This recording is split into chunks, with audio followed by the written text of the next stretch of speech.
Assalamualaikum warahmatullahi wabarakatuh.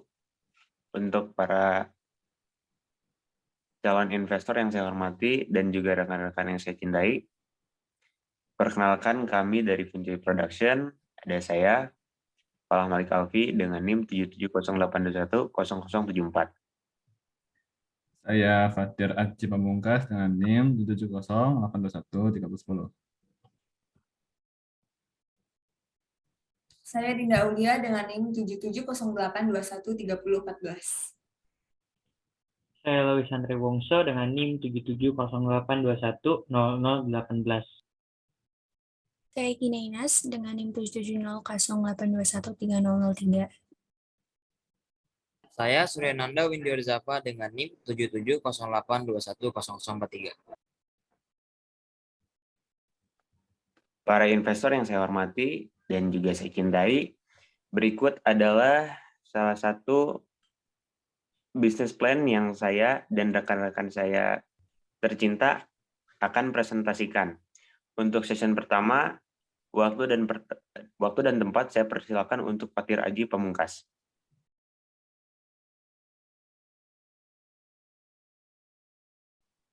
Oke, saya ambil alih. Untuk section pertama, the business profile. Yang pertama ada overview of industry environment. Nah, di sini intinya ya manusia itu terus berkreasi dan berkembang. Ditambah lagi adanya teknologi yang canggih di zaman sekarang, sehingga pekerjaan manusia menjadi mudah dan efisien. Contohnya ada seperti ojek yang sekarang sudah berkembang menjadi Gojek ya melalui aplikasi, lalu dengan pemesanan makanan secara online melalui aplikasi juga, dan pembayaran yang sekarang sudah berbasis scanning. Nah, di sini kita mengambil salah satu perkembangannya yaitu undangan pernikahan. Jika dulu undangan cetak harus dicetak sebanyak berapa tamu undangannya, terus dikirimkan ke para tamu undangan, dengan undangan digital ini hanya perlu nge-share melalui media sosial. Nah, biasanya orang-orang sudah nyaman ya dengan sesuatu yang sudah lama mereka gunakannya, sehingga sulit untuk melepasnya dan beradaptasi, sehingga itu juga menjadi tantangan bagi kami untuk di bidang digital ini. Untuk customer profile-nya, di sini ialah pasangan yang ingin menikah. Kita ambil kisaran umur mereka itu adalah 23-30 tahun. Dan jika ada mereka yang ingin menggunakan undangan digital yang bisa lebih mudah dan lebih efisien juga. Nah, dan rata-rata yang mau menggunakan undangan online ini pasti yang masih muda ya. Jadi untuk orang yang masih kental dengan budaya lamanya pasti belum ingin menggunakan undangan online ini, yang dimana menjadi tantangan kita juga. Nah, di sini ada produk yang kita jual itu berupa undangan pernikahan yang berbasis website yang isinya ada video dan desain yang kita buat sesuai keinginan klien. Nah, di situ juga isinya ada tanggal, lokasi, foto, video, juga tadi ucapan selamat, dan lain-lain, tergantung paket yang dipilihnya. Di sini juga ada keunggulan dari produk kami, yaitu yang biasanya tidak ada di undangan cetak. Di sini kita bisa menambahkan video private. Ya. Lalu di sini juga keunggulannya yang tadi ya, yang harus dikirimkan satu-satu ya, mungkin bisa menyewa untuk pengiriman paket gitu, pengiriman itu bisa nambah biaya lagi ya. Nah, di sini kita hanya memakai media sosial, contohnya seperti WhatsApp, bisa di-share lewat WhatsApp ke grup atau ke Japri ya untuk ke tamunya ya masing-masing. Dan kita juga bisa menawarkan paket dari biasa sampai premium, sehingga kalian bisa memilih jenis undangan yang sesuai kebutuhannya. dan tentunya banyak benefit juga. Lalu ada section kedua yaitu the market yang akan dijelaskan oleh rekan saya yaitu Nanda. Silahkan.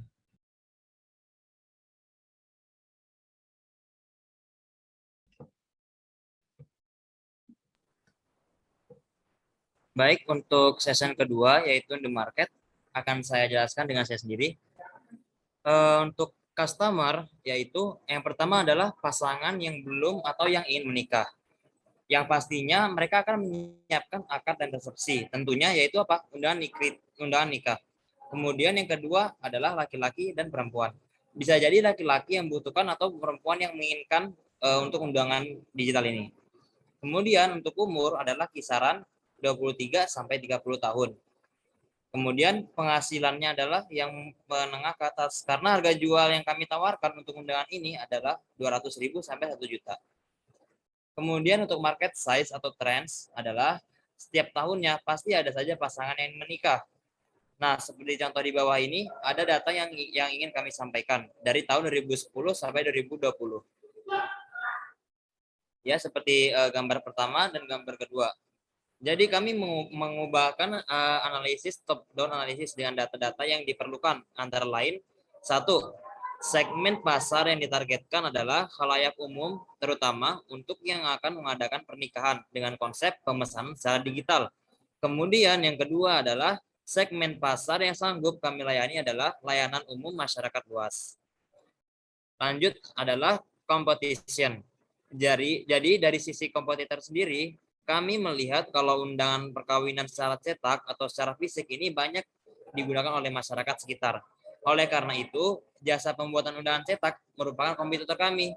Tidak lupa juga dengan sesama undangan digital juga yang sudah lama ada. Selanjutnya adalah sales projection. Di bawah ini adalah target penjualan produk yang direncanakan. Dan target ini bisa berubah sesuai kondisi. Dari tabel ini bisa kita lihat untuk tahun pertama target penjualannya adalah 5, kemudian tahun kedua 10, tahun ketiga 15, tahun keempat 20, dan tahun kelima hingga 25. Mungkin ini saja yang saya sampaikan dari section 2 ini, dan akan lanjutkan section 3 dari rekan saya yaitu Louis Handlongso.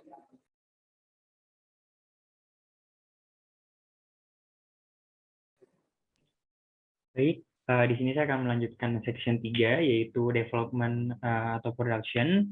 Jadi di development status ini yaitu menggambarkan kesiapan kami dalam membuat produk ini.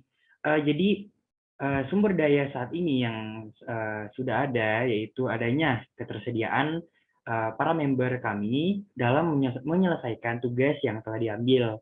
Nah, di samping itu adanya sumber daya manusia yang memadai seperti skill yang dimiliki para member kami di bagiannya masing-masing. Nah, selanjutnya yaitu key partner. Nah, di key partner ini sendiri yaitu kita tuh menyewa website. Jadi kami menggunakan di sini menggunakan Niaga Hoster untuk websitenya. Nah, selain terjangkau, Niaga Hoster juga ini menawarkan berbagai macam fitur untuk keperluan website kami nanti. Nah, selanjutnya yaitu ada production process. Nah, jadi bagaimana sih proses produksi yang nanti akan kita jalankan? Jadi yang pertama yaitu kita menyiapkan konsep undangan. Lalu konsep undangan bisa dibuat sesuai dengan tema acara pernikahan yang akan digelar nanti. Nah, yang kedua yaitu memilih platform media digital. Yang ketiga, menentukan sketsa desain. Keempat, isi dengan konten yang tepat. Yang kelima, cek dan recheck. Dan yang terakhir, keenam, kami simpan lalu disebarkan. Nah, berikut ini merupakan flowchart dari proses produksi kita nanti, biar lebih paham dan lebih jelas. Nah, selanjutnya ada key activities. Nah, ini merupakan aktivitas-aktivitas kita yang menjadi nantinya menjadi kunci keberhasilan dari usaha kami ini. Nah, berikut adalah gambaran aktivitas dari bisnis Funjoy Production. Nah, yang pertama yaitu kami akan sewa web hosting, Lalu yang kedua yaitu mendapat komisi dari klien. Yang ketiga membuat desain web. Yang keempat mengecek dan konfirmasi dengan klien. Dan yang kelima approval. Nah, ini dari diagram berikut ini biar lebih jelasnya lagi. Nah, jadi proses yang paling utama yaitu menyewa web hosting, lalu kemudian kita mendesain web sesuai dengan komisi dari klien, dan setelah itu mengonfirmasi desain dengan klien, lalu meng-approve jika sesuai. Nah, selanjutnya yaitu ada expenses dan capital requirement. Jadi ini merupakan rincian-rincian biaya awal atau modal awal untuk memulai usaha kami ini. Nah, ya di sini yang pertama ada website toko online dengan harga 360.000 per tahun. Nah, yang kedua yaitu PC 2 set seharga 30 juta. Yang ketiga yaitu sewa ruko untuk kantor seharga 12 juta per tahunnya. Yang keempat meja kantor 2 set seharga 1.200.000. Yang kelima kursi kantor 2 set seharga 740.000. Lalu selanjutnya untuk internet ini untuk router wifi seharga 300.000. Dan yang ketujuh ada software editing yang nanti bakal software ini akan resmi untuk bisnis kami ini seharga 1.140.000 per bulan ini. Jadi kalau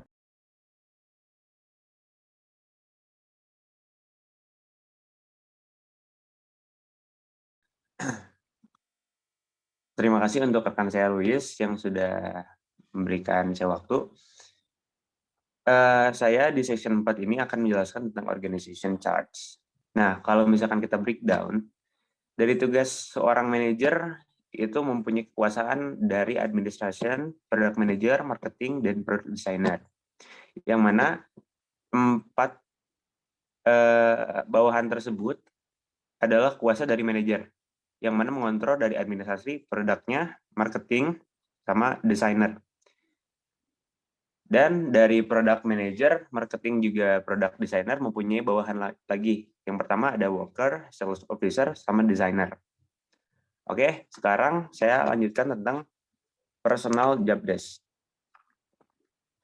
Nah, manajer itu yang mengatur keseluruhan secara menyeluruh dari segala employee di bawahnya. Jadi manajer yang menangani semua manajemen dari perusahaan tersebut, perusahaan Punjai Production khususnya. Terus project manager yang meninjau barang dan memimpin bagian produksi produk. Terus ada juga administrasi yang mengurus keuangan. Ada juga designer project manager, manajer yang mengarahkan desain proyek yang dilakukan untuk desainer. Ada desainer yang mendesain proyek keseluruhan dari desainer project manager, dan juga ada marketing yang mempromosikan Punjai Production ini. Terus ada worker, karyawan yang membuat produk yang telah didesain oleh desainer. Dan yang terakhir ada sales officer yang membantu mempromosikan atau termasuk bagian dari marketing. Nah, untuk selanjutnya saya serahkan kepada Gina selaku penyampaian dari section 5 untuk financing. Waktu dan tempat saya persilakan.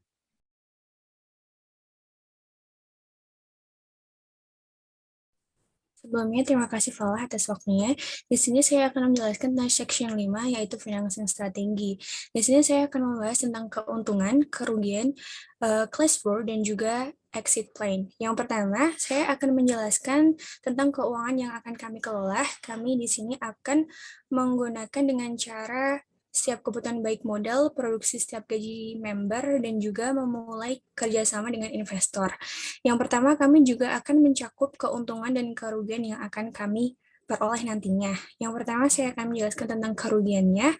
Yang pertama adalah kerugian, antara lain teliti permasalahan perusahaan. Yang kedua adalah jangan langsung menyerah, karena jika kita sering menyerah akan sedikit banyak melakukan kegagalan. Terus yang ketiga ada mencari bentuk instrumen investasi lain. Yang keempat, jangan emosi terlebih dahulu. Dan yang kelima adalah ikut mencari ide penyelesaian atau konsultasi dan belajar lagi. Yang kedua, saya akan menjelaskan tentang keuntungan. Di sini, sistem bagi hasil adalah sebuah produk perjanjian yang dilakukan oleh pengusaha dengan investor untuk mendapatkan laba dan juga keuntungan. Yang ketiga, saya akan menjelaskan tentang cash flow. Di sini mengenai saldo awal dan juga saldo akhir dari perusahaan kami sendiri. Pertama, di tahun pertama kami akan menargetkan sebanyak 5 produk dengan saldo awal 1 juta dengan harga wedding invitation-nya yaitu 400.000 dan akan menghasilkan total pengeluaran sekitar 864.000 dan saldo akhir kita sekitar 2.136.000. Dan di tahun kedua dengan produk 10, tahun ketiga 15, tahun keempat 20, dan tahun kelima 25. Dapat dilihat seleksinya atau perincian dari data yang telah kami paparkan di sini. Akan ada penarikan sekitar 135.000. Dan yang terakhir yaitu ada exit plan, yaitu perusahaan mengalami kerugian yang dimana hal yang pertama harus dilakukan adalah melakukan evaluasi. Dan seperti mengevaluasi semua hal yang berkaitan tentang bisnis tersebut seperti sistem bisnis, produk, atau jasa yang kami tawarkan. Dan yang keenam akan disampaikan oleh teman saya. Silakan.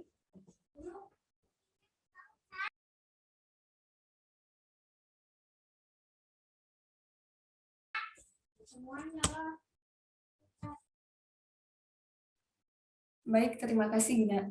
Di sini saya akan menjelaskan mengenai marketing plan, di mana ini adalah rencana pemasaran perusahaan kita. Di sini kita akan menjelaskan bagaimana kita mendapatkan leads, mengkonversi leads menjadi customer, hingga mendatangkan return customer. Mendatangkan leads, kita akan memanfaatkan sosial media yang khususnya lagi ramai sekarang seperti Instagram dan juga TikTok. Karena seperti yang kita tahu, sosial media tersebut sangat efektif dan efisien dalam menjangkau customer-customer tersebut. Dan seperti Instagram dan TikTok juga memiliki algoritma tersendiri dalam mempromosikan sebuah produk. Dengan membuat konten yang bagus dan menarik, kita juga bisa mendapatkan keuntungan berupa insight dari pengunjung. Untuk mengkonversi lebih banyak leads menjadi customer, perusahaan kita akan mempunyai respon yang komunikatif terhadap konsumen, seperti respon yang menyenangkan, karena seperti yang kita tahu, ketika kita memberikan pelayanan yang memuaskan, sudah pasti konsumen merasa berharga dan senang. Kita juga tidak akan membuat leads terlalu lama menunggu atau slow respon, karena ketertarikan terhadap leads itu sangat terpengaruh terhadap pesaing. Lalu kita juga melakukan follow up untuk memancing respon dari calon konsumen kita. Untuk meningkatkan customer retention rate, kita memberikan pelayanan yang memuaskan, mengenali customer juga dengan baik, dan mendengarkan customer apa yang dibutuhkan. Lalu advertising dan promotion plans. Cara kita melakukan promosi usaha kita adalah yang pertama kita akan memberikan diskon bagi pelanggan pertama, lalu juga kita menawarkan paket hemat, bundling hemat untuk membuat konsumen tertarik, dan juga bekerja sama dengan influencer yang memiliki pengikut sudah cukup banyak dan berefek ke masyarakat luas. Lalu kita juga membuat iklan berupa video singkat yang menarik. Lalu kita juga sudah menganalisa bagaimana kelemahan kompetitor yang dapat kita manfaatkan, seperti sudah kita bandingkan dengan undangan cetak dan undangan web digital.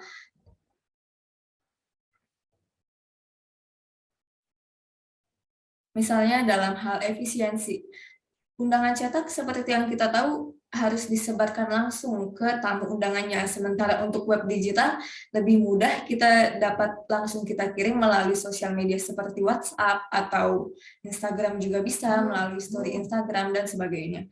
Untuk benefit yang dicantumkan pada medianya, pada media undangan cetak hanya seperti ucapan, denah, tanggal, waktu, dan sebagainya. Sementara untuk undangan web digital, kita bisa membuat lebih interaktif, karena bisa kita tambahkan seperti lagu-lagu favorit, video, lokasi dengan link Google Maps langsung, dan juga sesuai permintaan klien. Untuk desain, undangan cetak hanya menampilkan gambar atau visual yang statis saja, sementara undangan web digital bisa kita buat juga lebih interaktif dengan fitur-fitur dan tampilan live 2D yang kreatif dan inovatif. Untuk media yang digunakan, undangan cetak masih menggunakan kertas yang pada akhirnya akan menjadi sampah yang tidak bisa kita kelola dengan baik. Sementara untuk undangan web digital, kita menggunakan website yang bisa diakses kapanpun dan tidak memproduksi sesuatu berupa fisik yang akan menjadi limbah. Cukup sekian marketing plan dari perusahaan kita, sekaligus seksi terakhir dari saya. Oke, para investor, jadi berikut tadi adalah penyampaian bisnis plan dari kelompok kami, khususnya dari Fungi Production. Mungkin cukup sekian yang bisa kelompok kami sampaikan. Mohon maaf bila terjadi kesalahan. Wabillahi taufiq wal hidayah. Wassalamualaikum warahmatullahi wabarakatuh.